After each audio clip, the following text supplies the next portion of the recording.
একটা সরকার প্রধানের তো অনেক কাজ থাকে। আয়নাঘর দেখতে যাওয়া তো ওনার টপ প্রায়োরিটি কাজ কখনই হতে পারে না। গুম কমিশন আপনার সেপ্টেম্বর অথবা অক্টোবরে গিয়েছে একবার, এখন দুদিন। পর্যন্ত আসলে ওই ডিজিএফআই তে যারা আপনাদেরকে বা অনেকেরই নিয়ে গুম করে রাখার দায়িত্বে ছিল প্রতিরক্ষা মন্ত্রণালয় বা প্রধানমন্ত্রীর পক্ষ থেকে, তাদের কি কোনো না কোনো ভাবে তাদের পরিচয় কি জেনেছেন, বা তারা কারা ছিল? হ্যাঁ, হ্যাঁ, আপনি তো যে 5 ডিজির বিরুদ্ধে তো ওয়ারেন্ট বের হয়েছে। আমার 8 বছরের সময় যে 5 জন ডিজি ছিলেন। দীর্ঘদিন আয়নাগরে বন্দী ছিলেন জেনারেল ব্রিগেডিয়ার আজমি। তাকে সাথে নিয়ে ডক্টর ইউনূস আয়নাগর দেখতে গিয়েছিলেন। ডক্টর ইউনূস কেন আয়নাগর 6 মাস পরে দেখতে গেলেন এবং আয়নাগরের যে মূল দৃশ্যগুলো সেগুলোকে আসলেও তিনি দেখাইতে পেরেছেন কিনা তিনি মুখোমুখি আলোচনা করেছেন। তার আলোচনা শুনলে বুঝতে পারবেন যে আয়নাগর কতটা ভয়ঙ্কর ছিল এবং ডক্টর ইউনূসের কাছ থেকে অরিজিনাল আয়নাগর যে গোপন করে রাখা হয়েছে। চলুন আমরা ব্রিগেডিয়ার আজমির আলোচনা শুনবো। আপনারা জানেন যে আজকে প্রধান উপদেষ্টা সেই বহুল আলোচিত, বহুল সমালোচিত, অনেক আহ গুম খুনের যেসব কথা আমরা শুনতে পেয়েছি যেখানে ঘটেছে, সেই কথিত আয়না ঘর এর আজকে চিত্র আমরা দেখতে পেয়েছি।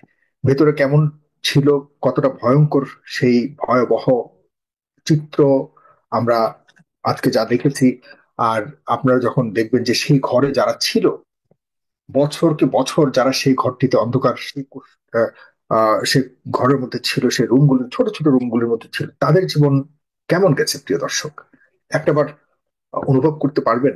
একদিন অন্ধকার, কোনো আলো ছাড়া, যে রুমের ভিতরেই খাওয়া, যে রুমের ভিতরেই আহ, আপনার মলমূত্র ত্যাগ করা থেকে শুরু করে সেখানে ঘুম, এরকম একটি অন্ধকার রুমের মধ্যে মধ্যে যারা ছিল, তাদের অবস্থা কেমন আপনারা যদি অনুভব করে থাকেন, তাহলে আমরা আজকে একটু আপনাদেরকে সেই অনুভবের জায়গা থেকে সেই জায়গাতে আমরা নিয়ে যেতে চাই, যেখানে এমনই একজন ওই ঘরের মধ্যে ছিলেন, যার কাছ থেকে শুনতে চাইবো আমরা যে আসলে তিনি কেমন ছিলেন। তিনি বহুবার বলেছেন, তবু আজকে আমাদের কাছে বলবেন, কারণ হলো ওই জায়গাটি উন্মোচিত হয়েছে এখন আমাদের চোখের সামনে। সেই জায়গাটি এবং অনুভব, এই দুটিকে মিলিয়ে আমরা বুঝবার চেষ্টা করবো, অনুভব করবার চেষ্টা করবো যে কতটা কষ্টের ছিল সেই দিনগুলি।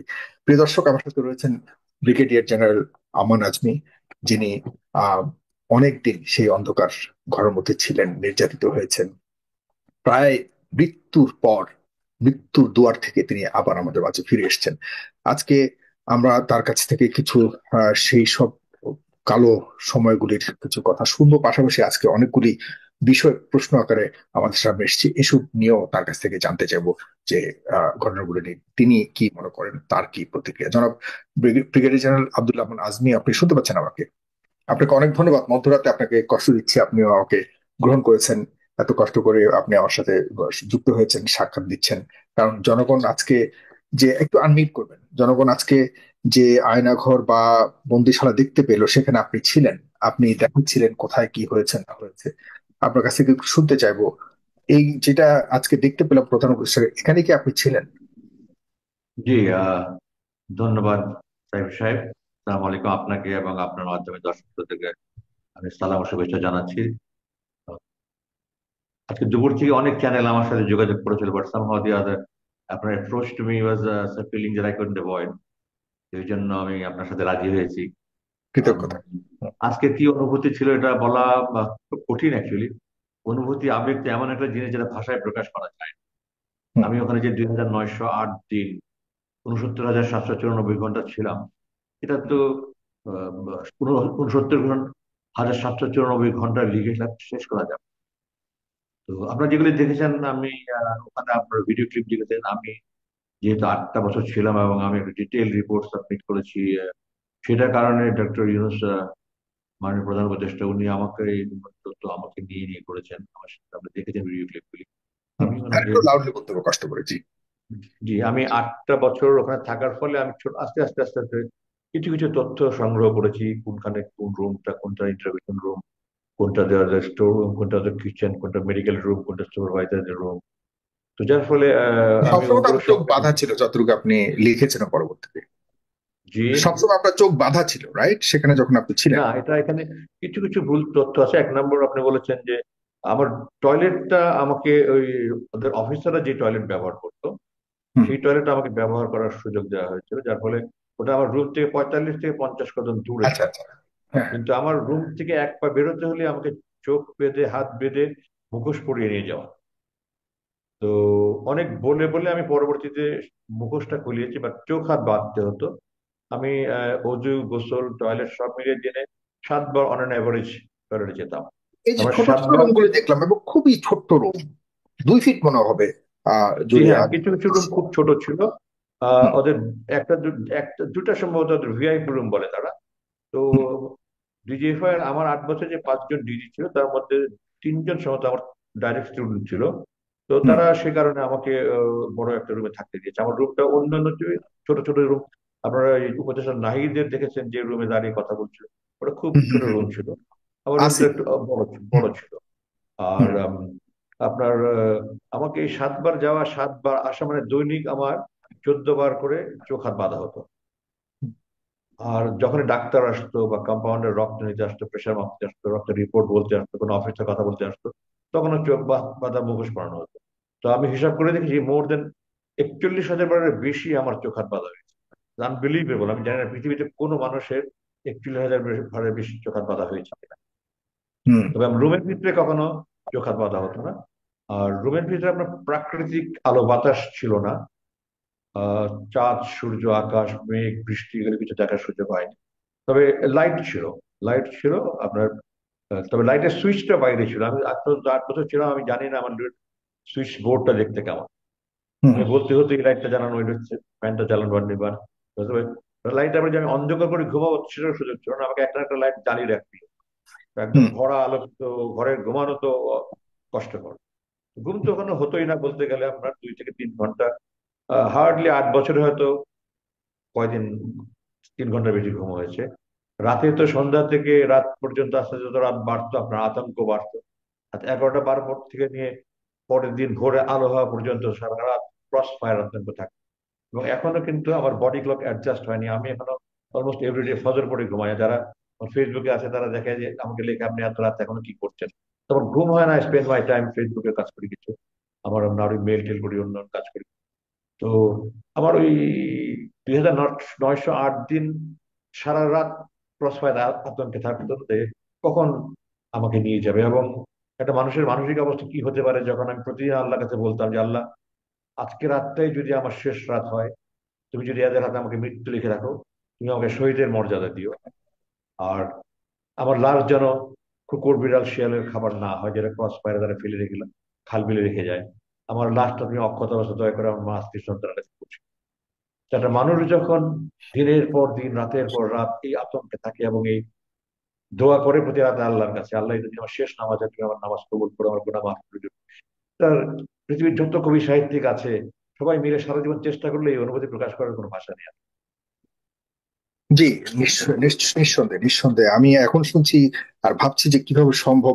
আপনি কি যারা আশপাশে ছিল তাদেরকে কখনো দেখতেন? না, নেভার এবং তারা নেভার কে আই ছিল, কারা ছিল, না তাদের না, কোনো শব্দ শুনতেন, তারা কি কথা কোনো বলতো? সুযোগই ছিল না আমার। রুম থেকে বের হতে হলেই তো আমাকে চোখ বাঁধতে হতো। আর রুমের দুটা দরজা ছিল, একটা দরজা 1 কপাটের, একটা দরজা 2 কপাটের। হুম, ওগুলোর ভিতরের দিকে গ্রিল ছিল, বাইরের দিকে স্টিলের দরজা ছিল, হুম, ডাবল লেয়ার, দুটাই।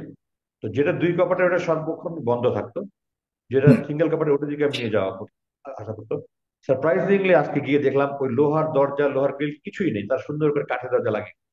আমি আমি এসব নিয়ে আসছি, এগুলো গুরুত্বপূর্ণ প্রশ্ন আপনার কাছে আছে, কিন্তু আপনার ওই সময়কালীন সময়টা নিয়ে কয়েকটি বিষয় জাস্ট জানতে জি জি চাচ্ছি। জি। কারণ মানুষ আগ্রহী যে আপনি কিভাবে সময়টা কাটিয়েছেন, এতগুলি বছর সেখানে কাটিয়েছেন।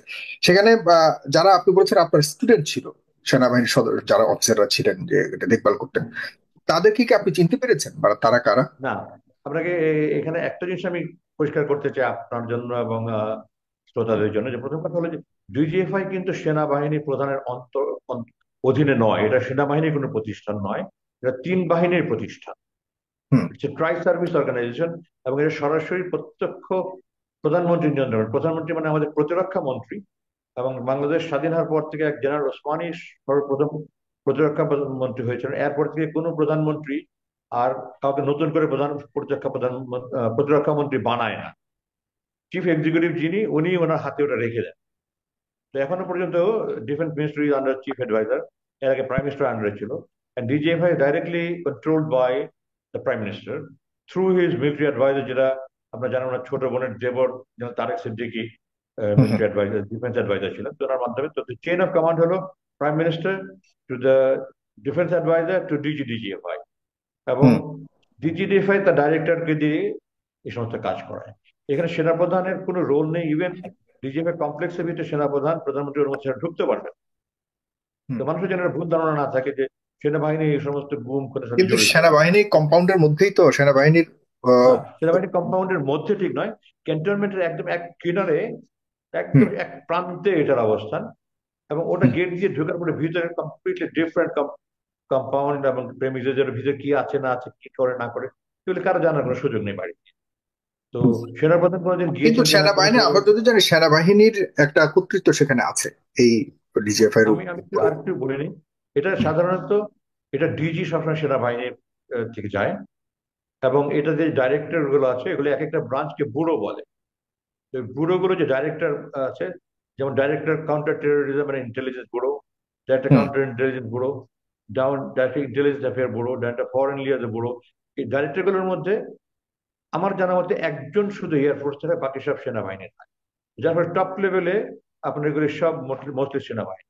এবং তিন বাহিনীর যে অনুপাত আমাদের দেশে রয়েছে, সেই অনুপাতে হুম। ডিজিএফআই এর অফিসার থেকে নিয়ে সকল পদবীর জন্যই আপনার 65 থেকে 70 ভাগ হলো সেনাবাহিনী সদস্য, আর বাকি হ্যাঁ, 30 থেকে 35 ভাগ হলো বাকি দুই বাহিনী মিলে। যার হুম। ফলে top elements, top not all আপনার আর্মি অফিসার, এবং আচ্ছা, এইগুলো আপনার সেই কারণেই বলছি, প্রধানমন্ত্রী সে যা তা আপনাকে তো তারা চিনতো, তো তারা চিনতো, এবং আপনিও বলেছেন যে তারা অনেকে আপনার স্টুডেন্ট ছিল বা এই জাতীয়, এই কারণে আপনাকে একটা স্পেশাল ভিআইপি রুমে দিয়েছে। সেই তাদেরকে কি আপনি চিনতে পেরেছেন, বা তারা কারা না ছিল না, তারা?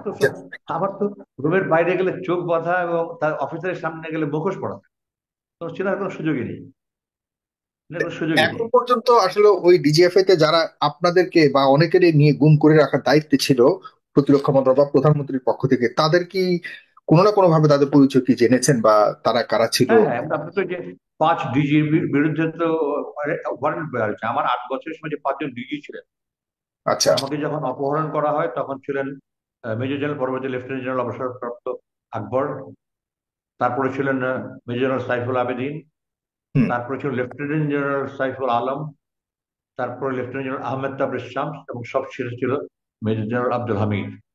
এই 5 জনের মধ্যে আমাকে যখন মুক্তি পাই আমি 7ই অগস্ট, এই দ্বিতীয় মুক্তিযুদ্ধের পরে। হুম, হুম, তো এই 7 জনের মধ্যে প্রথম 2জন ততদিন অবসর চলে গিয়েছিল, হুম, আর বাকি 3জন সেনাপ্রধান একটা তদন্ত কমিটি করেছে। উনি, আমি যখন হাসপাতালে ভর্তি ছিলাম হুম, মুক্তির পর পরে, আপনারা জানেন অনেকদিন, 84 দিন আমি হাসপাতালে ছিলাম। তো হুম, তখন সেনাপ্রধান আমার সাথে একদিন দেখা করতে গিয়ে আমাকে বলেছেন, সেনাপ্রধান আমার ডাইরেক্ট ছাত্র, হুম, তো আমাকে বলেছিলেন জেনারেল ওয়াকার যে স্যার আপনাকে কি ডিজিএফআই অপহরণ করেছিল। ইনফ্যাক্ট আমাকে যে ডিজিএফআই অপহরণ করেছে এটা আমি জানতাম, কারণ যে অফিসার আমাকে পিক করতে এসেছিল আমি তাকে চিনতে পেরেছিলাম। কিন্তু আমি কোনোদিনই এটা প্রকাশ করিনি এই কারণেই যে তারা যদি জানতে পারে আমি বুঝতে পেরেছি, তাহলে হুম। হয়তো আমার জীবন আরো বেশি হুমকির সম্মুখীন হবে।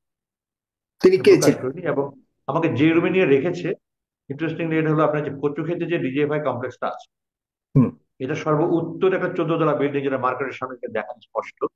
আর হুম। সর্ব দক্ষিণে হলো এই আয়নাঘর তথাকথিত। এটা অ্যাকচুয়ালি অফিসিয়াল নাম হলো জেআইসি, জয়েন্ট ইন্টারোগেশন সেল। এটা আচ্ছা। পাকিস্তান আমল থেকে আছে, পাকিস্তান হুম, আমল থেকে আছে। এবং পাকিস্তান, এটার মূল উদ্দেশ্য হলো সশস্ত্র বাহিনীর তিন বাহিনীর কোন সদস্য যদি গুরুতর কোনো অপরাধে জড়িত হয়ে যায় এবং যেটা সাধারণ তদন্তে ধরা না পড়ে, তখন তাদেরকে জেআইসি তে পাঠানো হয় further interrogation and if need be আপনার টর্চার করে তাদের কথা বের করা। তো ওই, আচ্ছা। এটা হলো কচুক্ষেত্রের ডিজিএফআই কমপ্লেক্সের সর্বদক্ষিণ। হুম, তার ঠিক দক্ষিণে হলো ঢাকা ক্যান্টনমেন্টের station officers mess B. Dhaka ক্যান্টনমেন্টে কয়েকটা মেস আছে, এটা হলো hmm, station officers mess B, এবং এটা 1982 সালে প্রতিষ্ঠা হয়। এবং আমি fortunately I was in Dhaka at that time, এবং আমি এই মেসের প্রথম বাসিন্দাদের মধ্যে একজন। এবং ও, আমরা তখন আমাদের ওই মেস থেকে আমাদের উত্তরে, ওই জিআইসির দক্ষিণে যেহেতু মেসটা, তো জিআইসিটা মেস থেকে আমরা উত্তরে দেখতে পেতাম একটা একতলা বিল্ডিং। হুম, এবং ওই একতলা বিল্ডিং মাঝে মাঝে আমরা চিৎকার চেঁচামেচির আওয়াজ পেতাম। আমি তখন জুনিয়র অফিসার ছিলাম, সিনিয়রের কাছে শুনে জানতে পারলাম জিআইসি এটা, এটার উদ্দেশ্য এটা। তো আমাকে যখন প্রথম দিনে তারা রাতে ঢোকালো, তখন দক্ষিণ দিক যে ছোট ছোট যেটা ভেন্টিলেটর ছিল, যেটা পরে বন্ধ করে দিয়েছিল, ওই দুটো জানলা দিয়ে আমার সেই পুরাতন পরিচিত মেস আমি দেখতে পেয়েছি। তো আমি 100% শিওর যে আমাকে জিআইসি তে রাখা হয়েছে। আচ্ছা, কিন্তু আপনি আমি বলেছেন যে অফিসার আপনাকে তুলতে গিয়েছিল, তাকে আপনি চিনতে পেরেছেন, তিনি কে আসলে? আমার আমি যতটুকু মনে স্মরণ করতে পারি তার নাম কর্নেল। উনি তখন লেফটেন্যান্ট কর্নেল ছিলেন না কর্নেল ছিলেন জানা, কিন্তু তিনি কর্নেল হিসাবে রিটায়ার করেছেন এবং উনি এখন দুবাইতে অনেক বিশাল কোটি সম্পত্তির মালিক হয়ে উনি এখন দুবাইতে ব্যবসা করছেন। কি নাম? ওনার নাম বকসুরুল হক। উনি 19তম বিএমএ রং করছেন, সাঁজোয়া বাহিনীর মানে আর্মার কোরের অফিসার। এবং আমি অন্যান্য অফিসারদের কাছে জেনেছি যে হ্যাঁ সে এই প্রকৃতির লোক। এবং সে, আমি অত্যন্ত মানে শক যে বাংলাদেশ সেনাবাহিনীর অফিসার আল্লাহর মতো আমাকে এত সম্মান করে এখনো। সেনাপ্রধান বা টপ জেনারেল যারা আছে আমাকে, আজকে জেনারেল জাহাঙ্গীর কারেন্ট ডিজিডি যে ভাইয়ের সাথে কথা হয়েছে, তারপরে আরেকজন সিনিয়র মেজর জেনারেলের সাথে কথা হয়েছে, তারা এখন আমাকে অনেক সম্মান করে কথা বলে। কিন্তু সে আমাকে যেদিন ধরতে গিয়েছে সে আমাকে তুই তাকারি করে কথা বলছে।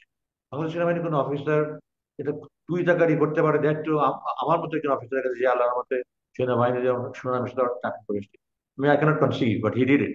এবং সবাই বললো স্যার সে এই প্রকৃতির নিচে। আমি আগে দেখিনি তাকে কোনোদিন, তো কিন্তু আপনাকে আমি যখন আনতে গেছে, সে কি কারণে আনতে গেছে কিছু বলেছে? আপনি যখন, আপনি কোথায় ছিলেন না তখন? আমি কিন্তু আমি অনেক আমার অনেক সাক্ষাৎকার কভার করেছি। তারা যখন এসছে আমি তাদের পরিচয় জানতে চেয়েছি, আপনারা কারা, আমার বিরুদ্ধে কোনো ওয়ারেন্ট আছে কিনা, ওয়ারেন্ট ছাড়া আপনারা আমাকে ধরতে পারেন না, হাইকোর্টের রায় আছে যে কোনো ওয়ারেন্ট না থাকলে আমাকে গ্রেফতার করা যাবে না, আমরা যদি গ্রেফতারি পরোয়ানা ছিল দেখান, আপনার যে পরিচয় পত্র দেখান। তারা কোনো কথাই বলে না, আমাকে কেবল বললো আপনারা হাত দেন, মানে দুই হাত একসাথে দেখাচ্ছে যে হাত দেন যেন আমি হাত করা পড়ানোর জন্য। তো হুম। আমি বারবার প্রশ্ন করছিলাম, তারা জবাব দিচ্ছিল না। শেষ পর্যন্ত এমন একটা অবস্থা আসলো যে আমি যদি হাত না দিই তারা গায়ে হাত দিই, তখন আমার আত্মসম্মান বাঁচানোর জন্য আমাকে হাত দিতে হয়েছে। তো তখন হাত বেঁধে চোখ বেঁধে নিচে মাইক্রোবাসে করে নিয়ে গেল, মাইক্রোবাসে নিয়ে তারপর মুখোশ পড়া। ও মাই গড, খুবই দুঃখজনক। এখন আসি, আপনার কাছে আরো দুটি সেগমেন্ট আছে, আপনার কাছে কিছু প্রশ্ন। আজকে যে যে বন্দিশালাকে আমরা দেখলাম, সেটা নিয়ে অনেকগুলি প্রশ্ন তুলেছে বিভিন্ন মহল থেকে। সেগুলোর ব্যাপারে আপনার মতামত আপনি বলবেন দয়া করে। পাশাপাশি আমি কয়েকজন দর্শককেও যুক্ত করবো, অনেক দর্শক আছে আপনাকে আপনার সেই অন্তর সময়গুলি নিয়ে তাদের অনেক জিজ্ঞাসা থাকতে পারে। প্রিয় দর্শক, আপনাদেরকে যুক্ত করবো, খুব ইন্টারেস্টিং। আমরা শুনতে পাচ্ছি, আমার প্রশ্ন করতে হচ্ছে না। জনাব আব্দুল হাই আমান আজমি তিনি নিজ থেকেই অনেক কিছু বলে দিচ্ছেন, যেগুলি আমরা হয়তো অনেকেই জানি না, এর আগে হয়তো শুনিনি। এই চমৎকার আয়োজনটাতে আপনাদেরকেও আমি অংশীদারিত্ব দিতে চাই। আপনারা অবশ্যই প্রস্তুত থাকুন, আমি একটু পরে জুম লিঙ্ক দিয়ে দিচ্ছি, আপনারা কমেন্ট বক্সে লক্ষ্য রাখুন, ইউটিউব এবং ফেসবুকে। আজকে আপনারা প্রায় 6 মাস পর এই বন্দিশালাতে আহ গেছে সরকার প্রধান থেকে শুরু করে, আপনারাও গেছেন সেখানে। 6 মাস পর কেন গেল?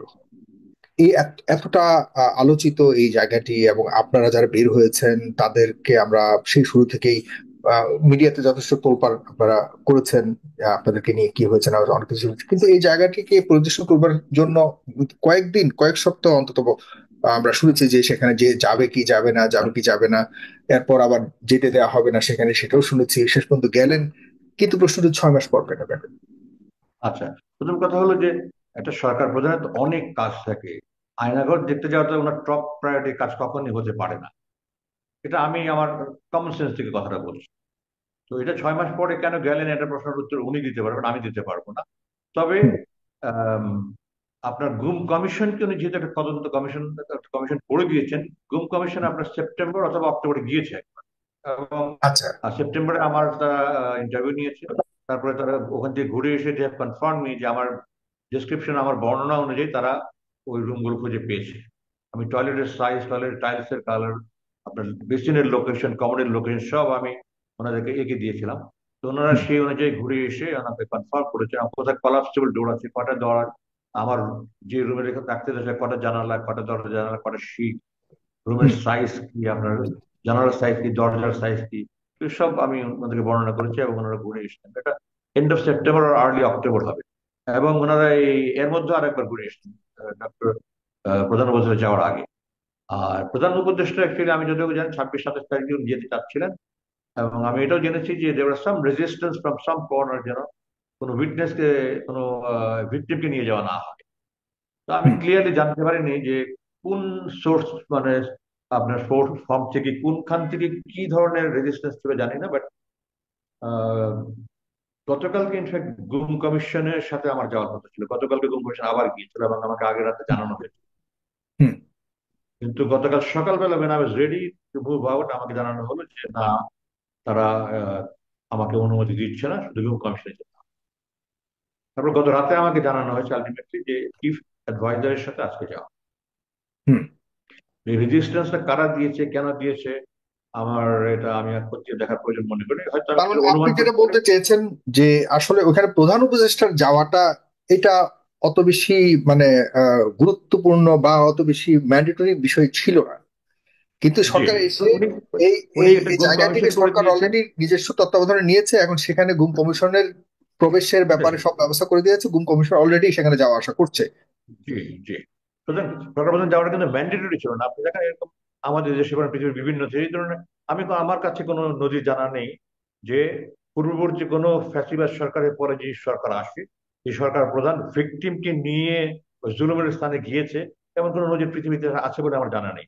আমি আজকে একটা স্টেটমেন্ট দিয়েছি, আপনার পেপারে হয়তো দেখবেন, ফেসবুকে দিয়েছি, যে হুম এই হুম। ধরনের নজির উনি একটা দৃষ্টান্ত স্থাপন করেছেন, এবং আমি মনে করি পৃথিবীর সকল শাসকের এই নজিরটার অনুকরণীয় তো সকলের জন্য এটা। তার মানে যে এটা আমরা আমার আসলে আগে, উল্টো কিছু প্রশ্ন উঠছে, বরং বিতর্কিত প্রশ্ন উঠছে যে এতদিন জি, পরে জি, তিনি কেন গেলেন, ওনার তো না, যাওয়ার না, কথাই ছিল না আসলে। এটা মানুষ, এটা তো আমরা তো আসলে আবেগী জাতি, আমরা আবেগ দিয়ে বেশি হুম। পরিচালিত হই। আমার বাবা বলতেন যে জোশ এবং হুশ ব্যালেন্স করে চলতে হয়। উনি খুব জোশ এবং হুশ ব্যালেন্স করে চলেন বলে আমি মনে করি। একটা সরকার প্রধানের তো অনেক গুরুত্বপূর্ণ লাগে, জাতীয় হুম। অর্থনীতি বরং এটা উনি আছে। ইচ্ছাকৃত ভাবে অ্যাডিশনালি যুক্ত করেছেন ওনার এই এক্স্যাক্টলি, উনি না গেলেও কারো কিছু বলার ছিল না, এক্স্যাক্টলি কিন্তু বুঝতে উনি পেরেছি। কমিশন করে দিয়েছেন, কমিশন গিয়েছে, দে আর ডুইং দেয়ার জব। এবং আমার জানা মতে 1767টা সম্ভবত অভিযোগ করেছে যে গুম হওয়ার ব্যাপারে, এবং ওনাদের তথ্য মতে এখনো অ্যাবাউট 600 ওনারা কোনো হদিস পাননি, মেবি আচ্ছা, ওভার 600। একদম স্পষ্ট, কারণ এই বিষয়টি নিয়ে বেশ তোলপাড় হচ্ছে, সমালোচনা হচ্ছে অনলাইনে। এটি আপনি চমৎকার ভাবে উত্তর দিয়েছেন। প্রিয় দর্শক, আপনারা যুক্ত হবেন, আমি একটু পর আপনাকে যুক্ত করছি। সেখানে আরো কয়েকটা পরিবর্তন, যেটা আপনি একটু আগে বললেন যে সেখানে লোহার দরজা ভেঙে কাঠের দরজা লাগিয়ে দেওয়া হচ্ছে, এই যে আমার পরিবর্তনগুলি করা আমার হচ্ছে, এই আজকে পরিবর্তনটা ফেসবুকে কারা আমার করেছে, কেন? স্ট্যাটাসে একটু দেখ, আমার ফেসবুকে আজকে পোস্ট স্ট্যাটাসটা দেখেন, আমি পেপারে স্টেটমেন্ট পাঠিয়েছি যে জি। তারা মানে আলামত ধ্বংসের জন্য চেষ্টা করেছে, যেন যারা অপরাধী ছিল তাদের অপরাধের মাত্রা কম বোঝানো যায়। মনে করেন ছোট ছোট দুটো রুম ছিল, মধ্যে মানে দেয়াল ভেঙে কারা দিয়ে, করেছে? সরকার পরিবর্তনের পর এটা তো এটা সবকিছুই তো এটা নতুন এটা সরকারের আমি অধীনে আমার এসেছে। আমার আমার আজকের স্টেটমেন্ট আমি এটাও বলেছি যে কারা এই আলামত ধ্বংস করে অপরাধীদের বাঁচানোর চেষ্টা করে, আড়াল করার চেষ্টা করেছে, এটা তদন্ত করে তাদেরকে বিচারের আওতায় আনা যেতে পারে। এবং এটা আমি বলতে মানে পারি এই আপনাদেরকে সন্দেহটা যে আপনিও করছেন বর্তমান সেখানে? যে ডিজি, আল- জি। বর্তমান যিনি ডিজিএফআই আছে, মেজর জেনারেল জাহাঙ্গীর, আমার স্নেহের ছাত্র একজন, আমার ছাত্র এবং আমার স্নেহের। আমি ওই ডক্টর ইউনূসের সামনে তাকে জিজ্ঞাসা করেছিলাম যে এই হুম সমস্ত আলামত নষ্ট করলো কে, হ্যাভ ইউ ডান ইট? হুম। তো সে সরাসরি বললো, না স্যার, আমি এটা করিনি, আমি এভাবে পেয়েছি।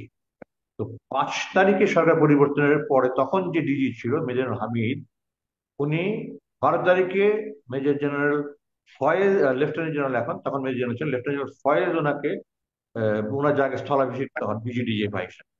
হুম।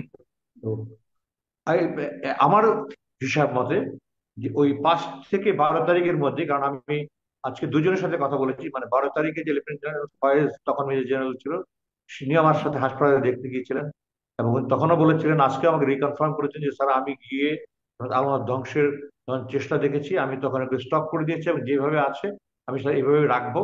এবং আমাকে আসতেও বলেছে, আপনার স্যার যে কথা দিয়েছিলেন আমি সেভাবে রেখেছি।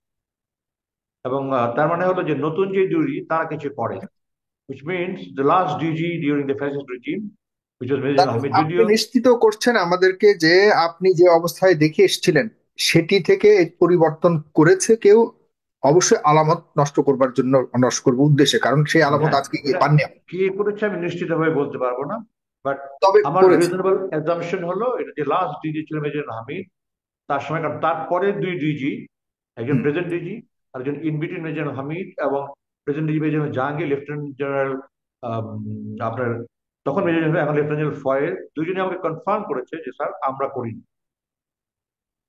আচ্ছা। সেই এখন যদি কেউ সত্য লুকানোর চেষ্টা করে সেটা ভিন্ন কথা, কিন্তু ওনার সত্য বলে থাকলে এটা মেজর হামিদের কাছে এই ঘাড়ে এই দোষ বর্তাবে।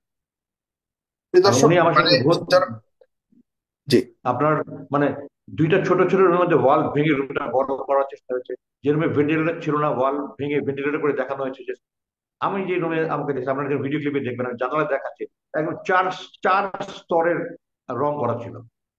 রঙের মানে ওয়ার্কসম্যানশিপ কোয়ালিটি এত খারাপ ছিল, যার ফলে আমি হিসাব করে বের করেছি 4টা স্তর ছিল, 4বার রং করা হয়েছিল। এখন সবগুলি মুছে একদম পরিষ্কার করে দিচ্ছে কাজগুলো, যেন ট্রান্সপারেন্টলি সব দেখা যাচ্ছে। তো আমি ডক্টর ইউনূসকে দেখালাম যে স্যার দেখেন এই যে ফ্রেমের এখানে যে এখনো কালো কালো রং লেগে গেছে। উনি দেখে হাসলেন একটু। আপনার বাইরের সাইডে যে গ্রিল গুলি ছিল, ওই গ্রিল হুম। জানালার গ্রিল গুলো ছিল ওগুলি ঠিকই আছে, ভিতরের সাইডে গ্রিল সম্পূর্ণ খুলে ফেলে দিয়েছে। আমি দেখালাম স্যার এই যে গ্রিলের দাগ দেখেন এখানে, যে স্ক্রু মারা ছিল দাগ দেখা যাচ্ছে। আপনার ভিতরের দিকে লোহার গ্রিলের দরজা, স্টিলের দরজা সব খুলে ফেলে কাঠের দরজা তার মানে লাগিয়েছে। এতটা পরিচ্ছন্ন মানে ছিল না, আজকে যে পরিচ্ছন্ন দেখলাম এভাবে ছিল না আপনারা যখন সেখানে ছিলেন। পরিচ্ছন্নতার ব্যাপারে কোনো সমস্যা ছিল না, অপরিচ্ছন্ন ছিল না, রুম পরিষ্কার করা হতো। কিন্তু আমি বলছি যে রুমের জানালা সব কালো রং দিয়ে ঢাকা ছিল, বাইরে কিছুই দেখা যেত না। কিন্তু মানে ও, এখন সব স্বচ্ছ পরিষ্কার দেখা যায়। আপনার কোনো তার মানে তো ভেন্টিলেটর ছিল ভয়ঙ্কর না ওখানে, জানালা। ষড়যন্ত্রের অংশ তো আপনাদের মানে নতুন সরকার আসার হ্যাঁ, পরেও ওনারা সেখানে চলছে। দেখাতে চেয়েছেন যে অ্যাকচুয়ালি আয়না ঘরে যে পরিস্থিতি পরিস্থিতি দেখানো, এরকম পরিস্থিতি ছিল না। জানলা যে সব বাইরে দেখা যাচ্ছে, উপরে ভেন্টিলেটর আছে, সামান্য একটা কাঠের দরজা আছে, যে ডাবল লেয়ার দরজা আছে। একটা গ্রিলের, যেমন থানা হাজতে যেরকম থাকে, তার রাইট। বাইরের দিকে আবার আপনার একটা সম্পূর্ণ স্টিলের। হুম হুম। তো এগুলি সব সরিয়ে ফেলে কাঠের দরজা লাগিয়েছে। আপনার মানে বিস্ময়কর এরকম পরিবর্তন করেছে। আরেকটা প্রশ্ন হচ্ছে, মানে এই 6 মাসে কি এই পুরো বিষয়টাকে হয়তো বানিয়ে ইউনূস সরকার আহ শেখ হাসিনাকে ফাঁসাবার জন্য বা ডিজিএফআই কে ফাঁসানোর জন্য এমন না, কিছু এখানে করছে? আপনি ফাঁসানোর জন্য শব্দটা কিন্তু ঠিক ব্যবহার করছেন। উনি কি করেছেন, কত মানুষ জুলুম হয়েছে, এটা তো হুম, মানুষ সমস্ত পৃথিবী প্রত্যক্ষ করেছে, এখানে তো ফাঁসানোর কোনো হুম। কথা না। না, এরকম উনি সত্য এরকম কথা উদ্ঘাটনের উঠছে, চেষ্টা করছেন। এরকম কথা উঠছে, উনি সুতরাং সত্য উদ্ঘাটনের চেষ্টা করছেন এবং হুম। সুবিচার করার চেষ্টা করছেন। আচ্ছা। আপনি আপনি আপনি বলেন একসময় রাজাকার একটা গালি ছিল, তাই নয় কি? আমার হুম বাবাকে রাজাকার বলে সারা জীবন গালি দিচ্ছে। অথচ ওই 5ই আগস্টের আগে কি হয়েছে, তুমি কে আমি কে, রাজাকার রাজাকার কারা বলেছে? নতুন প্রজন্মের জেনজিরা বলেছে। হুম তারা ক্রেডিট নিচ্ছে এটা বলে। হুম তো এই জন্য ডক্টর ইউনূস ফাঁসানোর কোনো প্রশ্নই ওঠে না। মানে তারা কি করেছে, আগের ফ্যাসিবাদ সরকার কি করেছে, it's hmm. Known to all, it's open. এটা তো কোনো এখন গোপনীয় কিছু না, কত হাজার হাজার কোটি টাকা পাচার করছে তারা, পালায় না মানে বলে। রং যেটা দেখছি আমরা আজকে, রং দিল কে প্রশ্ন রয়েছে, সেই রংগুলি আপনি বলছেন যে রং করা হয়েছে নতুন করে, আগের না, যে কিছু রং কিছু রং গ্লাস। হয়তো আগেও হয়েছিল, আমি তো সব কোনো রুমে যাইনি, আমার রুম ছাড়া আর টয়লেট ছাড়া আর তো কোথাও আমার দেখার সুযোগ হয়নি। একটা মেডিকেল রুম ছিল, ওখানে আমি একবার অজ্ঞান হয়ে যাওয়ার পরে 7 দিন ওখানে আমাকে রাখা হয়েছিল। ওই রুমটা আমি ঠিক আজকে খেয়াল করিনি, ওই রুমটাও খুব নতুন রং মনে হয়নি। হুম কিছু কিছু রং করা হয়েছে, ওই যে হুমায়ুন কাদের চৌধুরী, যে সালাউদ্দিন কাদের চৌধুরী ছিল, উনি যে তাকে যে আছে ওখানে তার নাম লিখে ছিল, সে খুঁটিয়ে খুঁটে দেখালো। এবং হুম। আমি যে ছবিও তুললাম, আমি দেখলাম। তো আমি কাছাকাছি গিয়ে দেখিনি তার নাম লেখা আছে কিনা। তো এইভাবে তারা কিছু কিছু নতুন রং করেছে। আমার এটা তো নতুন রং করেছে, এটা 2022-এর মার্চ মাসের ফার্স্ট উইকে একবার নতুন রং করেছে, এরপরে আর করেছে কিনা আমি আজকে তো ভালোভাবে খেয়াল করার সুযোগ পাইনি। আচ্ছা। আহ, আমি আরেকটা যে দুটা বিষয়, টয়লেট ব্যবহার করেছিলাম তার একটা টয়লেট ঠিক আছে, আরেকটা টয়লেট টাইলস এর রং সম্পূর্ণ টাইলস পাল্টে ফেলেছে। আরেকটা বিষয় বেশ আলোচনা তৈরি করেছে, সেটি হলো যে ইলেকট্রিক শক দেওয়ার চেয়ার, এই চেয়ার কি আপনারা দেখেছিলেন এবং এই চেয়ারটা কি আসলে সেখানেই ছিল, এবং ওই চেয়ারের মধ্যে কাউকে কি নির্যাতন করা হয়েছে আপনার জানা মতো, বা আপনি নিজেও কি কোনোভাবে নির্যাতিত হয়েছেন কিনা, না, আপনার কি আমাকে শুধুমাত্র আমাকে ছিলেন ওই আই মাস্ট অবস্থায় মেক নাকি ইট ক্লিয়ার যে নির্যাতনের আমাকে শিকার হয়েছে? কোনো ফিজিক্যাল টর্চার করা হয়নি, আলহামদুলিল্লাহ, Allah is very kind. Maybe 3 DG আমার ছাত্র ছিল, মোস্ট অফ দ্য ডাইরেক্টরস আমার কেউ হয় আমার অধীনে চাকরি করেছে অথবা আমার আশেপাশে চাকরি করেছে। তো আমাকে কোনো ফিজিক্যাল টর্চার করে আমার সিনিয়রিটি, আমার সার্ভিস সিনিয়রিটি সবকিছু কনসিডার করে তারা আমাকে কোনো ফিজিক্যাল টর্চার করেনি। অন্যদের কি করেছে কি করেছে না আমি জানি না, তবে আমি তো খবর যেটা দেখেছি চেয়ারটা আপনার র‍্যাব 2 যেটা আগারগাঁয়, সেখানে তাই ডিজিএফআই যে আয়নাঘর বা জয়েন্ট ইন্টারভেনশন, এখানে এই চেয়ারটা নেই, এটা আমি যতটুকু জেনেছি। সেটা ওই আগারগাঁয়ে র‍্যাব 2-তে ছিল।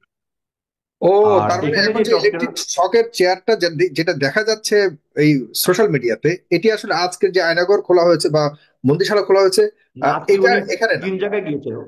না, আজকে উনি 3 জায়গায় গিয়েছিলেন, ডক্টর 3 জায়গায় গিয়েছিলেন। প্রথমে গিয়েছেন আচ্ছা উনি র‍্যাব 2 আগারগাঁওয়ে, ওখান থেকে এসছেন ডিজিএফআই, এখান থেকে উনি র‍্যাব 1 যেটা উত্তরের দিকে গেছেন। আচ্ছা এবং আমি আচ্ছা। সোশ্যাল মিডিয়ায় দেখেছি যে ওই চেয়ারটা র‍্যাব 2-তে র্যাপ টুতে। জি, আগারগাঁয়ে। এগুলি খুবই স্পষ্ট করা আর দরকার, কারণ এখানে যেটা অনেক। ছিল আপনার দুইটা রুম ছিল, হুম দুইটা রুম ইন্টারোগেশনের জন্য ছিল, এখানে যে সমস্ত টর্চার করার টুলস ছিল হুম। ওগুলো তারা সব সরিয়ে ফেলেছে, সব জি সরিয়ে ফেলেছে। জি, সব সরিয়ে ওই ফেলেছে, তার রুমগুলো মানে। সব আপনি যে ফার্স্ট ফার্স্ট রুমটাতে যেটা দেখতে পাচ্ছেন, আমি এবং হুমাম কাদের আমরা এক্সপ্লেইন করছি, ওবামা একটা দেখাচ্ছে, তারপর আমি কথা বলছি ওখানে, ডক্টর ইউনূস সাহেব পেছনে আপনার মিসেস রেজওয়ানাকে দেখা যাচ্ছে। That is one of the interrogation rooms. ওখানে আপনার চারিদিকে অ্যাসবেস্টস বোর্ড দিয়ে সাউন্ড প্রুফ করা হয়েছিল। বিভিন্ন আপনার অ্যাসবেস্টস বোর্ড বিভিন্ন জায়গায় হোল করে করে ওখানে রশি আপনার বাঁধা ছিল, লোহার রিং বাঁধা ছিল, যে হুম, হাতে পায়ে গুলো বেঁধে সারা রাত দাঁড়িয়ে করে রাখা হতো। মোটা মোটা রড, মোটা মোটা লোহা বা আপনার লাঠি ছিল। ওগুলি কোনো কিছু চলে, অ্যাসবেস্টস বোর্ড পর্যন্ত তারা করে ফেলেছে। হুম। ওখানে দেয়াল ভাঙার একটা বিষয় দেখা গেছে। এই দেয়াল ভাঙা, এটি এটি কারা করেছে? আর এটিকে মনে করেন যে আসলে বিতর্কিত করবার জন্য অথবা নষ্ট করবার জানো জন্য? যে আমি বললাম যে যে সুড়ঙ্গ দেখিয়েছে ওটা ওই ডিজিএফআই না, ওটা হয়তো র্যাব ওয়ান হবে। ওখানে যেটা করেছে সেটা ছোট ছোট দুটো রুম, ছোট ছোট দুটো রুম বড় দেখানোর জন্য দুটার মধ্যে যে দেওয়াল ছিল ওটা ভেঙে দিয়েছে, যেন দেখা যায় না তাদেরকে বড় রুমে রাখা হয়েছিল, যেটা ছোট রুম। বাট তারা যে ভেঙেছে ওটা ফিনিশিংটা ভালো হয়নি, স্পষ্ট দেখা যাচ্ছে এটা ভাঙা হয়েছে। ও, তার মানে সবকিছুই হয়েছে, কিন্তু এগুলি কারা করেছে এটি নিয়ে এখন বড় প্রশ্ন আপনিও তুলছেন। জি হ্যাঁ, আপনি আজকে যদি আমার স্টেটমেন্টটা দেখেন অথবা আমার ফেসবুক স্ট্যাটাসটা দেখেন, তাহলে আপনি এগুলো সব জানতে পারবেন কি কি পরিবর্তন হয়েছে, একটু আমি এগুলো লিখেছি। এবং আমি দাবি করেছি সরকারের কাছে যেগুলি কারা এই দোষী ব্যক্তিদের আড়াল করার জন্য তাদের দোষ মানে ধামা চাপা দেওয়ার জন্য এগুলি করেছে, এগুলি তদন্ত করে তাদেরকে বিচারের আওতায় জন্য আমি আবেদন একদম জানিয়েছি। স্পষ্ট, একদম স্পষ্ট। আজকে আপনার এই স্টেটমেন্ট গুলি যে কি গুরুত্বপূর্ণ, এটা আসলে আপনি সোশ্যাল মিডিয়াতে আপনি গেছেন কিনা জানি না, সেখানে কিন্তু এইসব নিয়ে বেশ প্রশ্ন উঠছে এবং সবাই কিন্তু প্রশ্ন ছুটছে যে এর পেছনে আসলে ইউনূস সরকার কোনো অন্যরকম কোনো নাটক তৈরি করছে কিনা, সিনেমা না তৈরি না না, করছে এগুলো কিনা। মন্তব্য এগুলো করছে যে আমাদের দেশের 6 মাস মানুষ, ধরে। We are G, gossip lovers, we are gossip right. Lovers. আমরা এমনও কথা উঠছে যে সবসময় 6 মাস ধরে ডক্টর ইউনূস সরকার এগুলিকে তৈরি করেছে, করে এখন নাটক মঞ্চায়ন করছে। এগুলো এমনও সব কথা বলা রয়ের হচ্ছে। রয়ের ন্যারেটিভ এগুলো সব। এগুলো সব রয়্যাল ন্যারেটিভ বলছেন আপনি। জি। দর্শক যারা দেখছেন, কয়েকজন দর্শক যুক্ত হয়েছে, জনাব ব্রিগেডিয়ার জেনারেল আমান আজমি, আপনার কাছে আমি আসছি। কয়েকজন দর্শক যারা আপনাকে হয়তো কিছু প্রশ্ন বা আপনার কাছে কিছু জানতে চাইবে, আমি কয়েকজন কথা বলে নিয়ে আপনার কাছে আবার আসছি। এমদাদুল হক কোথা থেকে বলছেন আপনি? আপনার কথাটা শুনুন। আসসালামু আলাইকুম। আসসালাম। সালামাতুল্লাহ। সাগর ভাই, আপনাকে অনেক অনেক ধন্যবাদ। একটা স্পর্শকাতর বিষয় নিয়ে আমাদের যে জেনারেল স্যার আছেন, আসলে স্যারকে আমরা পেয়ে অনেক আনন্দিত এবং আল্লাহর কাছে হাজার হাজার শুকরিয়া, যিনি আল্লাহ তাআলা ওনাকে আমাদের মাঝে ফিরিয়ে দিয়েছেন। ছাত্র জনতার গণ অভ্যুত্থানের মাধ্যমে ওনাকে আমরা ফিরে পেয়েছি, এই জন্য লাখ কোটি শুকরিয়া। স্যার যতদিন বেঁচে থাকবে আশা করি বাংলাদেশের জন্য কিছু ভালো কিছু করবে, এই প্রত্যাশা ওনার কাছে রেখে আমি দুইটা প্রশ্ন করবো, ছোট ছোট। প্রথম প্রশ্ন, যেহেতু আলোচনা হয়েই গেছে আলামত সম্পর্কে, আসলে এটা জাতির কাছে একটা প্রশ্ন হয়ে গেল না স্যার? আপনার কি মনে হচ্ছে না, আপনি যেহেতু প্রশ্ন করছেন যে এটা কেন নষ্ট হলো, কারা করলো, এটার কি তদন্ত হওয়া উচিত কিনা, এটা একটা বিষয়। আর দ্বিতীয় বিষয়টা হলো স্যার, আওয়ামী লীগ এত গণহত্যা করার পরেও কিছুদিন যাবৎ সবসময় নির্বাচন নির্বাচন নিয়ে কথা শুনি। এখন আপনার কাছে আমার প্রশ্ন হলো, এত অন্যায় করার পরে একটা দল, সে কি নির্বাচন অথবা তার দলীয় আওয়ামী লীগ বা রাজনীতি করার কোনো অধিকার বাংলাদেশে রাখে কিনা, আপনার ওপিনিয়ন সম্পর্কে জানতে চাচ্ছি। ধন্যবাদ জি, স্যার। এমডি জি শামসুদ্দিন। আসসালামু আলাইকুম। জি, জি। আমি আসছি। আমার জনাব আজমি, আপনি একটু নোট ডাউন যদি করে রাখেন বা মনে করে যদি রাখেন, কয়েকজনের প্রশ্ন নিয়ে আপনার কাছে আমি আসছি। জি, জনাব এমডি শামসুদ্দিন বলুন।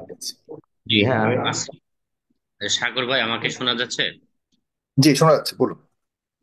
জি, আমি স্যারের কাছে একটা প্রশ্ন, যে 5 আগস্টের পরে যে এখান থেকে বের হয়ে যাওয়ার পরে যে আলামত গুলা নষ্ট করলো, হুম, এখন প্রপারলি কোনো তদন্ত করে এই আলামত গুলা সংগ্রহ করে কোনো কি document পাওয়া যাবে কিনা বিচারের জন্য, যেটা সহায়তা হবে আগামীতে, অথবা কি পরিমাণ আলামত নষ্ট হয়েছে বলে আমার মানে ধারণা।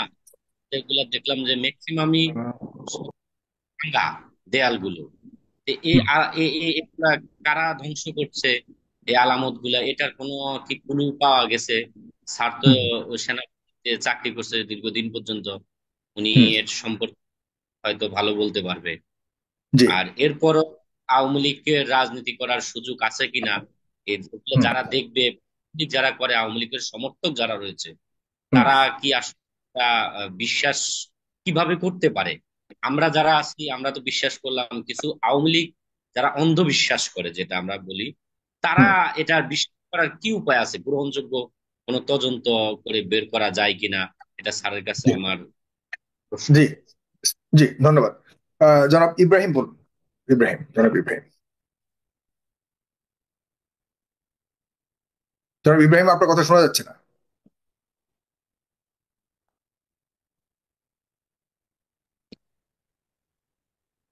জি। আহ, চাইনিজ ভাষা না কি ভাষায় আপনার নাম জানি না, আপনি বলুন। আসসালামু আলাইকুম। আমি জাপান থেকে আসছি, তো আমার জাপানিজ লেখা আসছে আর কি, ভাষাটা আসছে। আমি প্রশ্ন একটাই করতে চাই কি, যে আমরা তো সবাই বাংলাদেশি, বাংলাদেশে সবাই ভালো চাই। এখন হলো কি, ইদানিং আমরা কিছু দেখতেছি, এই যে আমরা যে আয়নাঘরটা দেখতেছি হুম, এখন, এটা নিয়ে অনেকেই অনেক রকম বিভ্রান্ত সৃষ্টি করে। যেমন আমরা কিছুদিন আগে আমরা দেখলাম যে শেখ মুজিবের বাড়ি ভাঙা হলো।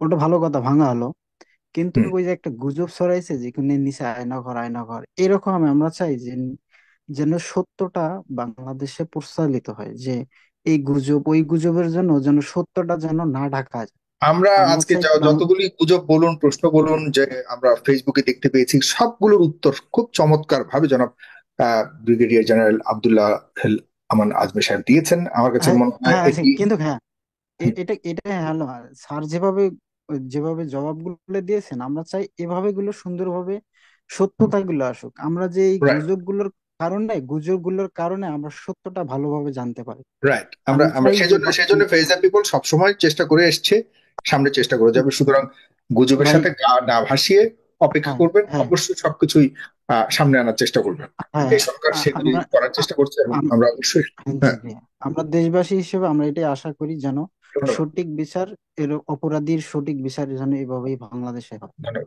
জনাব ফজলে রাব্বি বলুন। হ্যালো, আসসালামু আলাইকুম। জি, একটু লাউডলি বলুন, হ্যাঁ, একটু দ্রুত বলুন প্লিজ। হ্যাঁ, ভাই শুনতে পাচ্ছেন? শুনতে পাচ্ছি, বলুন। ভাই আমার প্রশ্ন হচ্ছে, স্যারকে, জনাব আমার আজমি স্যারকে 2014 সালে, সম্ভবত 2014 সালে গুম করা হয়। চোদ্দ, চোদ্দ না, হ্যাঁ আর 2014 সালে লাউডলি বলুন, সম্ভব। হ্যাঁ। হুম। জনাব আমান আজমি স্যারকে 2014 সালে মনে হয় সম্ভবত, চোদ্দ, হ্যাঁ চোদ্দ সালে গুম করা হয়। হুম। এবং ওনার যখন প্রথম সাক্ষাৎকার নেয়, তখন অনেক কুৎসা রটনা করছে যে হুম। তিনি ওখানে ছিলেন না, তার বাচ্চা এরকম কেন, বাচ্চারা বড় বড় হলো কেন, এই সম্বন্ধে অনেকে অনেক কিছু বলছে।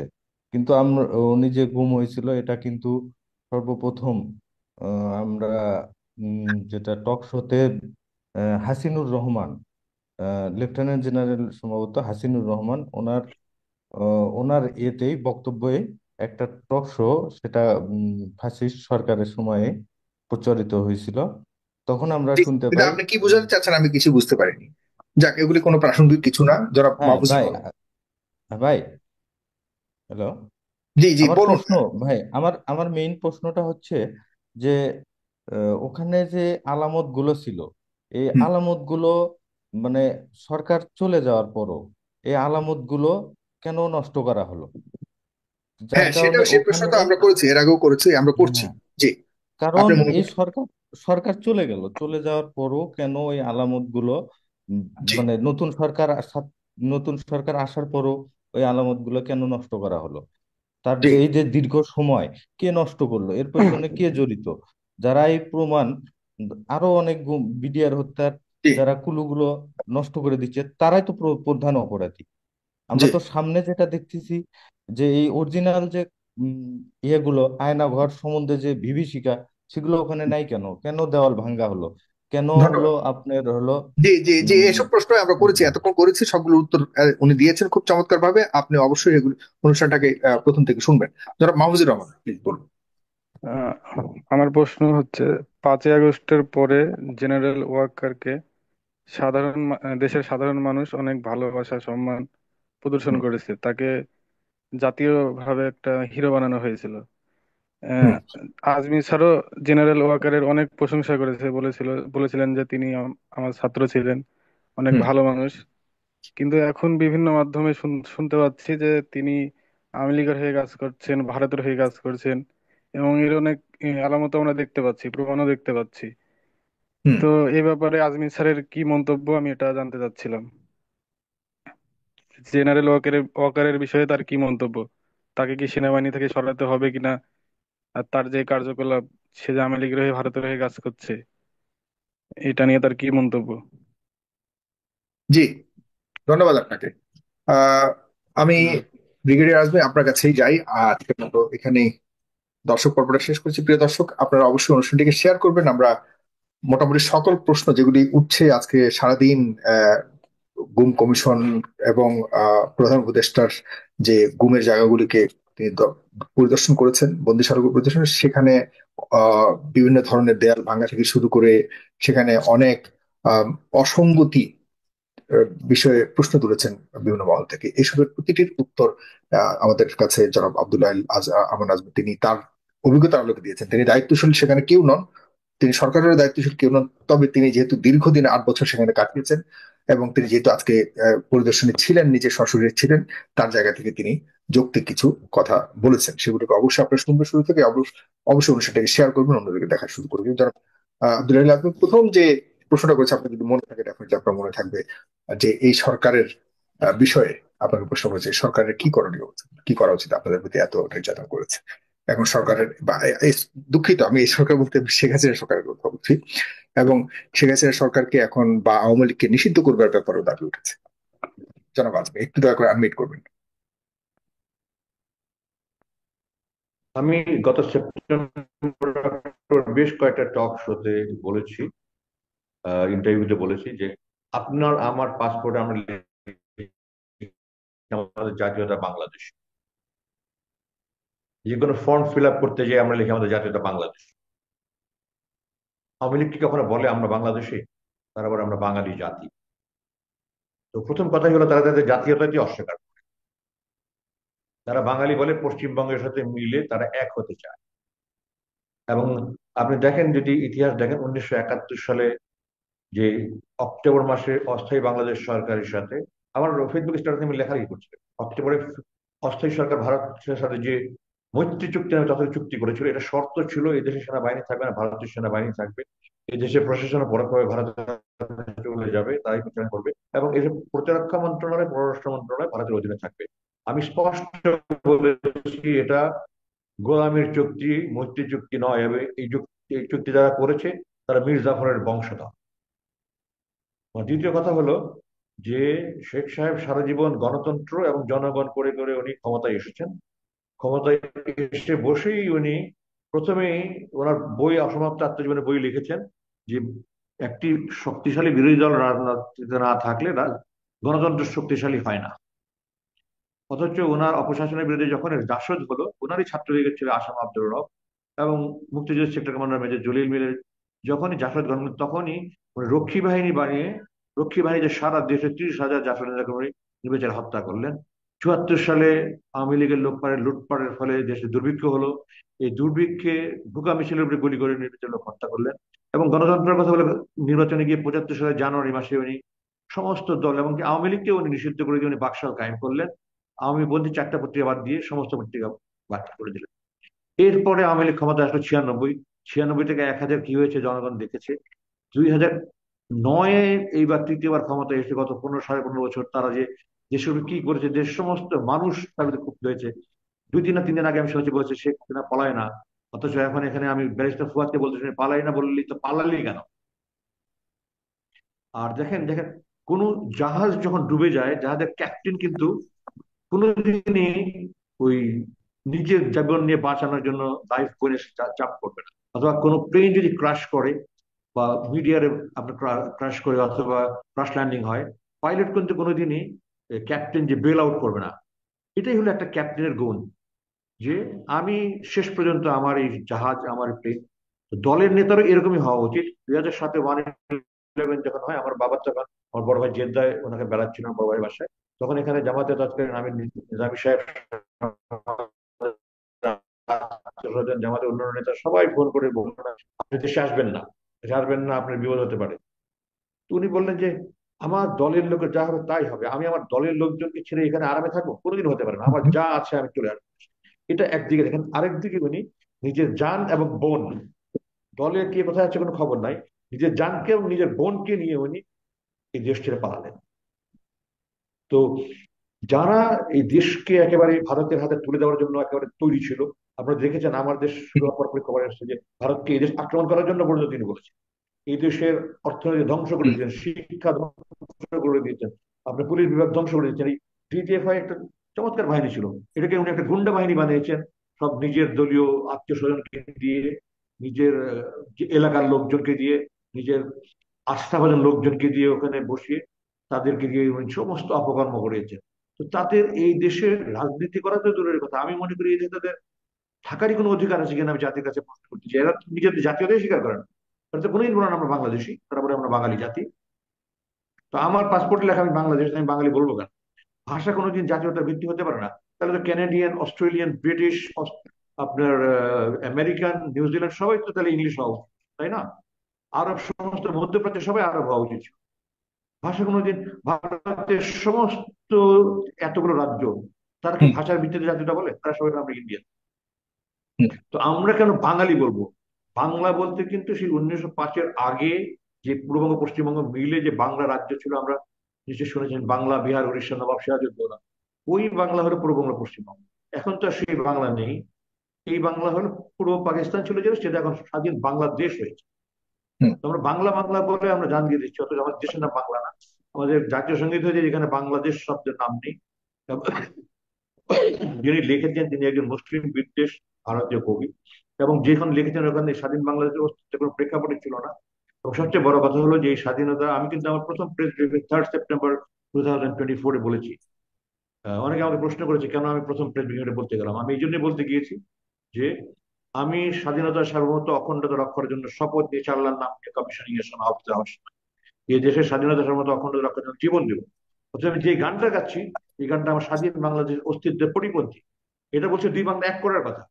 এটা কি স্বাধীন বাংলাদেশের অস্তিত্বের সাথে সামঞ্জস্যপূর্ণ? যারা এইটাকে জাতীয় সঙ্গীত রাখতে চায় তারা ভারতের গোলাম, তারা ভারতের দালাল, ভারতের দোসর। এটা কোনো হতে পারে না। এই দলের ছাত্রলীগ যদি নিষিদ্ধ হয়ে গিয়ে থাকে, আমরা বলি কি বৃক্ষ তোমার নাম কি ফলে পরিচয়, তাই বলি না সাগর সাহেব? বৃক্ষ তোমার নাম কি ফলে পরিচয়। তো ফল যদি খারাপ হয় তো গাছটাও তো খারাপ।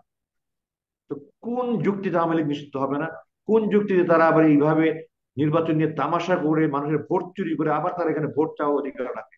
এটা আমি জানতে চাই। আমি তো মনে করি যদি সরকার নিষিদ্ধ না করে আমি মামলা করবো তাদের নিষিদ্ধ করার জন্য, এবং I have enough materials to show that তারা এই যে গণহত্যা কারা শুরু করছে। আমরা বলি 71-25 মার্চ পাকিস্তান গণহত্যা শুরু করছে। নো, যেদিন ইয়াহিয়া খান বললো যে সব বাতিল করলো, সেই দিন এখানে 25 মার্চ পর্যন্ত সারা বাংলাদেশে, পূর্ব পাকিস্তানে হাজার হাজার বিহারি মেরেছে আওয়ামী লীগ, আওয়ামী লীগ ছাত্রলীগ। তারা প্রথম গণহত্যা শুরু করেছে। তো তাদের তো এই দেশে আমি মনে করি অধিক। এই তোফায়েল আহমেদ সাহেব আওয়ামী লীগের 1969 সালে 13ই আগস্ট ঢাকা বিশ্ববিদ্যালয়ের মেধাবী ছাত্র আব্দুল মালেককে ইসলামী শিক্ষা ব্যবস্থা নিয়ে উনি বক্তৃতা, ওনাকে যেটা এখন ষড়যন্ত্র, আমরা রেস্ট করবো, মাথা পিটিয়ে, মাথা গুঁড়ো করে, এখানে বালু ঢুকিয়ে লাঠি দিয়ে করে ঘুরেছে উনি সহ কয়েকজন, এবং 2 দিন পরে মারা গেছে আব্দুল মালিক। এই তোফায়েল সাহেব 1970 সালে 18ই জানুয়ারি পল্টন ময়দানে আমার বাবার মিটিং হচ্ছিল। তখন তো কোনো 71-এর ধোঁয়া ছিল না। ওই মিটিং এ হামলা করেছে, আমার বাবাকে হত্যা করার জন্য। আমার বাবাকে বাঁচাতে গিয়ে 2 জন মারা গেছে। এদের ইতিহাসই তেতেই। আপনি শেখ সাহেবের অসমাপ্ত আত্মজীবনী পড়ে দেখেন, সারাটাই উনি স্কুল জীবনে 13-14 বছর বয়সে উনি মারামারি করে হাত ছেড়েছে। 22 বছর বয়সে ওনার নিজের লেখা, আমার বক্তব্য নাই, 22 বছর বয়সে 3rd ডিভিশনে এসএসসি পাস করেছে উনি। ঢাকা বিশ্ববিদ্যালয়ে ক্যালকাটা থেকে 3rd ক্লাসে বিএ পাস করে এসে ঢাকা বিশ্ববিদ্যালয়ে মাস্টার্সে লয়ে ভর্তি হয়েছিলেন। উচ্ছৃঙ্খলতার জন্য আজীবনের জন্য বহিষ্কার করা হয়েছে। তো আমার বাবাই তো এরকম, বাবাই তো এরকম। তাহলে আমরা সন্তানটাকে বলবো যে ছাত্রলীগ যদি নিষিদ্ধ হয়ে থাকে, আওয়ামী লীগ কেন নিষিদ্ধ হবে না? তো ছাত্রলীগ তো আওয়ামী লীগের প্রোডাক্ট। আমার সন্তান খারাপ হলে আমি খারাপ। তো আওয়ামী লীগ তাদের গডফাদার, তাদের মাস্টার মাইন্ড। আওয়ামী লীগ কেন নিষিদ্ধ হবে না? আওয়ামী লীগের এই দেশের অবদান, তারা এই দেশের শত্রু, শুধু ইসলাম দেশের শত্রু, তারা ইসলামের শত্রু। আমি দেখাই 90% মুসলমানের দেশ। ঢাকা বিশ্ববিদ্যালয়ের লোগোতে কোরআন শরীফ ছিল, রাব্বি জিদনি ইলমা লেখা ছিল। মুসলমানের বাচ্চাকে মুসলমান রাখা যাবে না। স্বাধীনতার পরই শেখ সাহেব সেই কোরআন শরীফ লোগো সরিয়ে দিয়েছেন, রাব্বি জিদনি ইলমা সরিয়ে দিচ্ছেন। আমরা এখন জানি ফজলুল হক মুসলিম, ফজলুল্লাহ হল আর সলিমুল্লাহ হল, আপনারা তাই জানেন তাই না? এই দুটোর সাথে মুসলিম ছিল, সলিমুল্লাহ মুসলিম ছিল। পাকিস্তানে বলা হতো এস এম হল, সলিমুল্লাহ মুসলিম হল, ফজলুল হক মুসলিম হল, মুসলিম শব্দ তারা উঠিয়ে দিয়েছে। তো তারা, আপনি দেখেন, শেখ সাহেব 3 লাখ টাকা একটা কথা মুখ দিয়ে কথা বললো, 3 লাখের জায়গায় উনি ওনার বিদ্যার বহর এত ছিল যে বাংলায় যেমন হাজারের পরে লাখ, ইংরেজি থাউজেন্ড পরে মিলিয়ন, কিন্তু এখানে একটা জিরো বেশি, সেটার জ্ঞানটা ওনার ছিল না। তো উনি 3 লাখ বলতে গিয়ে 3 মিলিয়ন বলেছেন, ওটাকে তারা 30 লাখ টাকা কল্প কাহিনী বানিয়েছে। হুম। একটা দেশের ইতিহাস কি সে- মিথ্যা সে- করে হতে পারে? সেসব তো নিয়ে এই দলের এখানে ডেফিনেটলি রাজনীতি করার কোনো অধিকার সেগুলি দূরের কথা, প্রতিষ্ঠিত তাদের ইতিহাস। এখানে থাকার অধিকার আছে বলে মনে করি না। তারা পালিয়েছে ভারতে, ওখানে তারা থেকে যায়। জি, আপনাকে অনেক ধন্যবাদ। আমার কাছে মনে হয় বেশ সময় দিয়েছেন। আমি জানি যে আপনি এমন একটা জায়গায় গেছেন যেখানে আসলে সময় দেওয়াটা খুব মুশকিল ছিল, তারপর সময় দিয়েছেন। অনেক অনেক ধন্যবাদ আপনাকে। আমি আর আপনার সময় নিতে চাই না। জনাব ব্রিগেডিয়ার জেনারেল আব্দুল হাই আমান আজমি, আপনাকে অশেষ কৃতজ্ঞতা জানিয়ে এখানে শেষ করছি। প্রিয় দর্শক, আপনাকে অবশ্যই আপনার শেয়ার দর্শক করবেন। অনেক অনেক জি, আসসালামু আলাইকুম।